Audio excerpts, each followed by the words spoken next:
Okay, good day. This is Math 130 Intro to Statistics. I'm Professor McCauley. This is lesson number 8, Measures of Position. Let's get right to it. So today we're going to do a couple things. First, we're going to find the first, second, and third quartiles of a data set, which we already did in the last one when we did our first variable stats. We're going to find the interquartile range of a data set, and we're going to use that to find some outliers.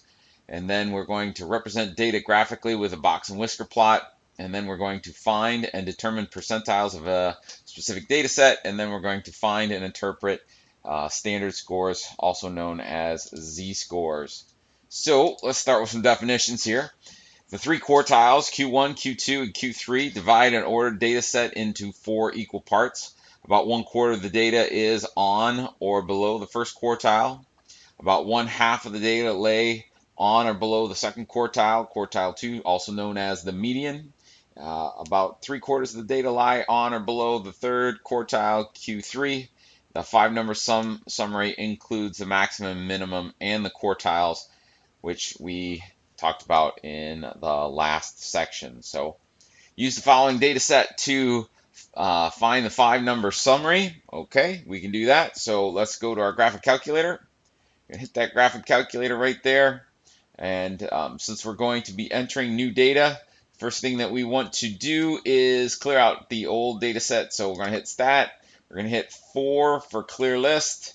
We're going to go second. And since this is only a single data set, we're going to only clear out that first data. And then we will hit enter. And all of the data is cleared out. So we're going to hit stat again. And then we're going to hit 1 for edit. And then the data set, just real quick. Again, we're going to put this data set in there. So the first one, let's see here, it was 12, and then 19, and then 17, and then 14, and then 19, and then 29. Oops, that's not right.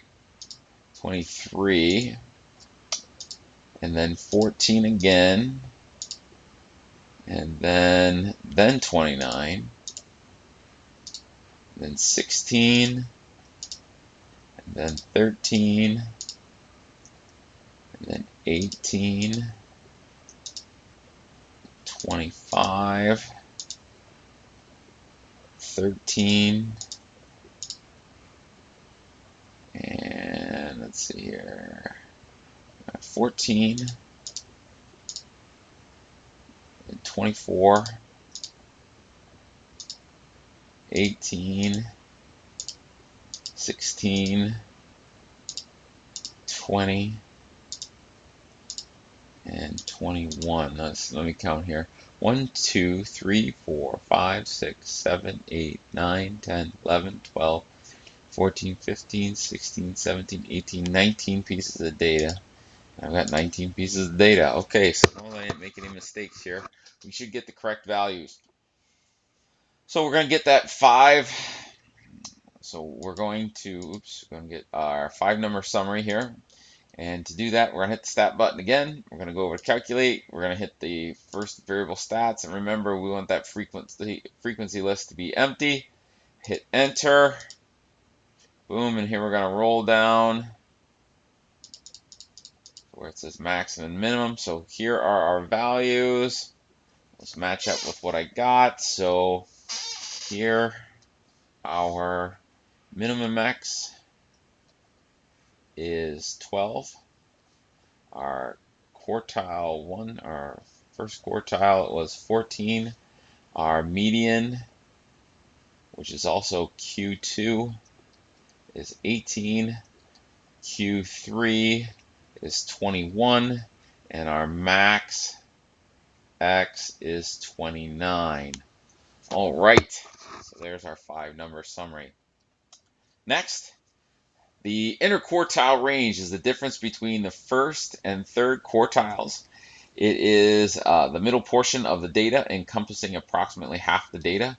And so the interquartile range is just Q1 minus Q, or excuse me, I said that wrong. The interquartile range is just Q3 minus Q1. And you can use the interquartile range to identify outliers. So if we take the interquartile range and multiply by 1.5, any data that is less than the lower quartile times the interquartile range times 1.5 is an outlier, and any data that is more than the upper quartile plus 1 times the interquartile range would also be considered an outlier. So using the previous data set, determine the entire interquartile range and then determine if there are any outliers. So our Q3 is 21, our Q1 was 14. Let's do a better job there. So our interquartile range is going to be equal to 21 minus 14. That is, let's see here, 7. And so any value that is above, so the upper quartile range plus 1.5 times this. So let's see here, 1.5 times 7 is 10.5. So 20, do it right there, Macaulay. The upper quartile, 21, plus 10.5 would be 31.5. So anything above 31.5 would be an outlier. Now, because we said that the max was 29, there are no outliers above that third quartile range. And then below would be the 14 minus 10.5, which would be, oops, not 10.3. Come on, Macaulay, get with it. 14 minus 10.5, which is 3.5. And since our lowest value was 12, we have no outliers in this data set. So our interquartile range is 7, and we have no outliers in that data set. Okay, next, drawing a box and whisker plot, find the 5-number summary of the data set, construct a horizontal scale that spans the range of the data, and then plot the 5 numbers above the horizontal scale. Draw a box above the horizontal scale from Q1 to Q2, and then draw a vertical line in the box at this one should be from Q1 to Q3, and then draw a vertical line in the box at Q2. Draw whiskers from the box to the minimum and maximum entries. All right, so using the previous data set, let's draw the box and whisker plot. So we're going to be using these values again. So let me just copy those. Copy. And go to here. And we'll hit paste so we can see all of those. And so our box and whisker plot, the first thing we're going to do is let's get a line. And let's mess with this line just a little bit. There we go. And we're going to draw a line like this. And we're going to call this lower line here 12, this upper line here 29, and then and again, it doesn't have to be perfect. You just kind of have to get close for this part. 14 is going to be pretty close. 18 is pretty close to there, and then 21, we'll say 21 is probably about right there. And so our box and whisker plot, we're going to get a box, and we're going to draw a box from the first one, from the lower quartile to the upper quartile, and then we're going to draw a vertical line at the median, right there like that. Make that a little bit bigger. Draw a better 14, and right there is our box and whisker plot.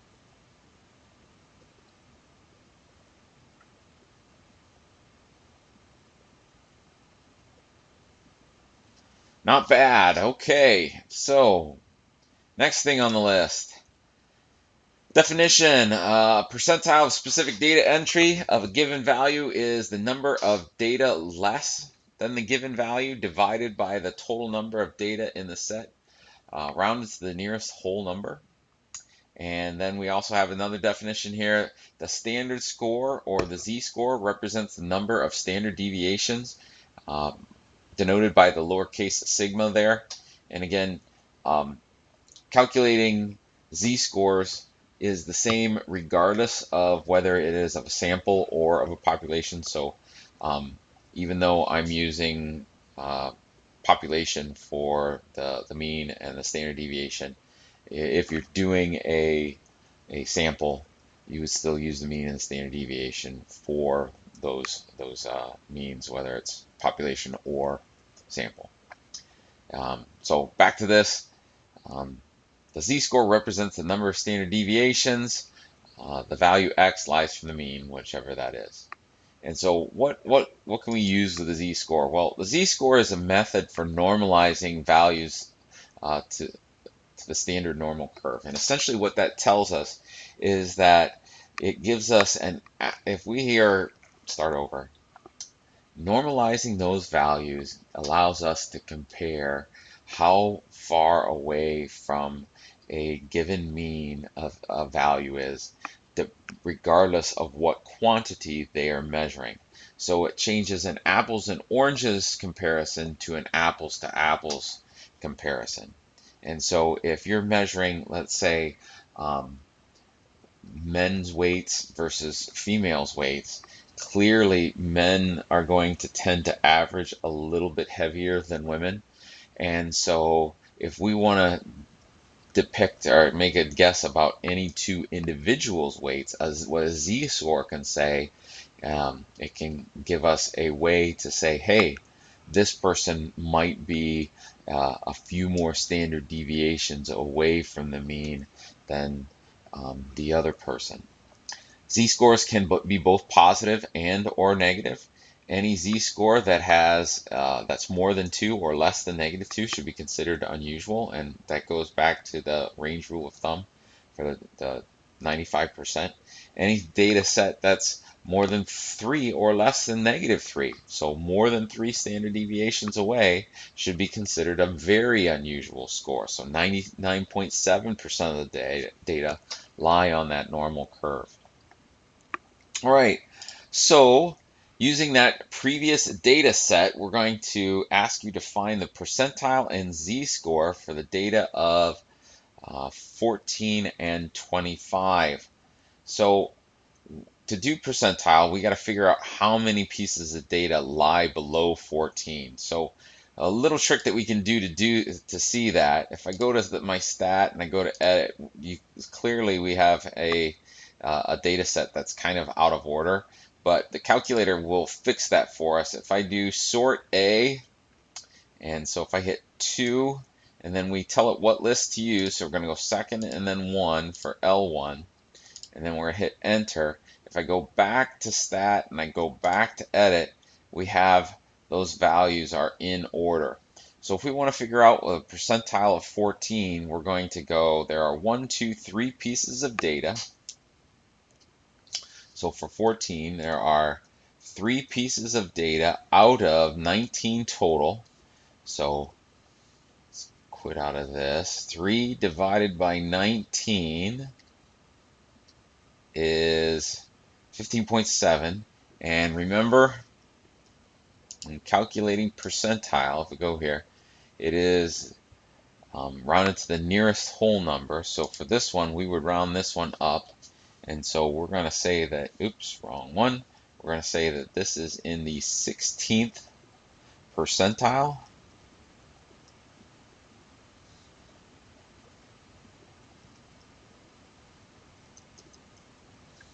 And then for, let's see here, for 25, if I go back to here, I go back to stat, I check my edit, let's see here, 1, 2, 3, 4, 5, 6, 7, 8, 9, 10, 11. I suppose I could go like this, and we're trying to find for 25. So there's 25. Since it's in the 18th, that means there's 17 below it. And so if I go 17 over 19, let's quit out of this. 17 divided by 19 would be 89.4. So we'll be rounding to 89. So we're going to say that this is in the 89th percentile. And then for Z-scores, for 14, we're going to get a Z-score. All right, so Z-score, again, let's go back and see that it is the X value minus the mean divided by the standard deviation. All right, so let's go back to our first variable stats.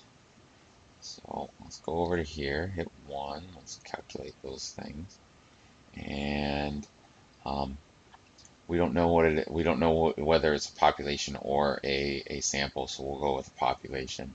And so the mean here was 18.5 or 15. Let's say 1.15. It'll be 8 there. So my mean is 18.158, and then my standard deviation, let's go back here, standard deviation 4.522. 4.522. So for the z-score for 14 is going to be the value, which is 14, minus the mean, 18.158, all over the standard deviation, 4.522. And so let's make that calculation here. Let's quit out.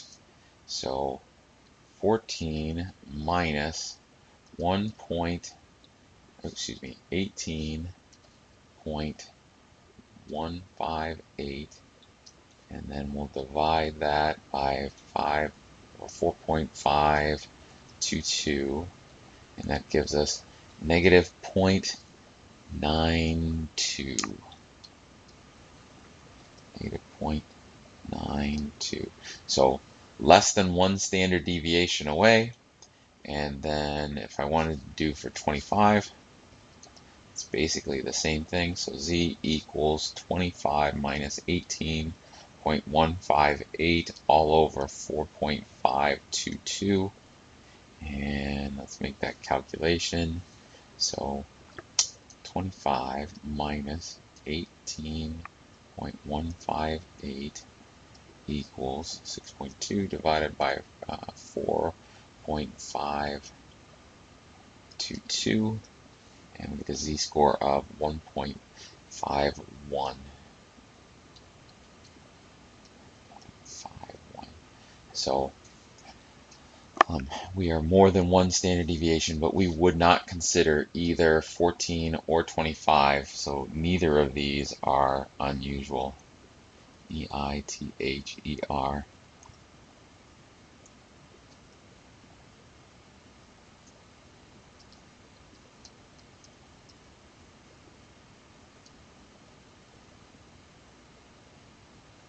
All right, well, that's all I got. So today's Marvel Fun Fact of the Day: according to the official MCU timeline, the events of The Incredible Hulk, Thor, and Iron Man 2 all happened during the same week. Pretty crazy. All right, that's all I got. Have a good day. Bye.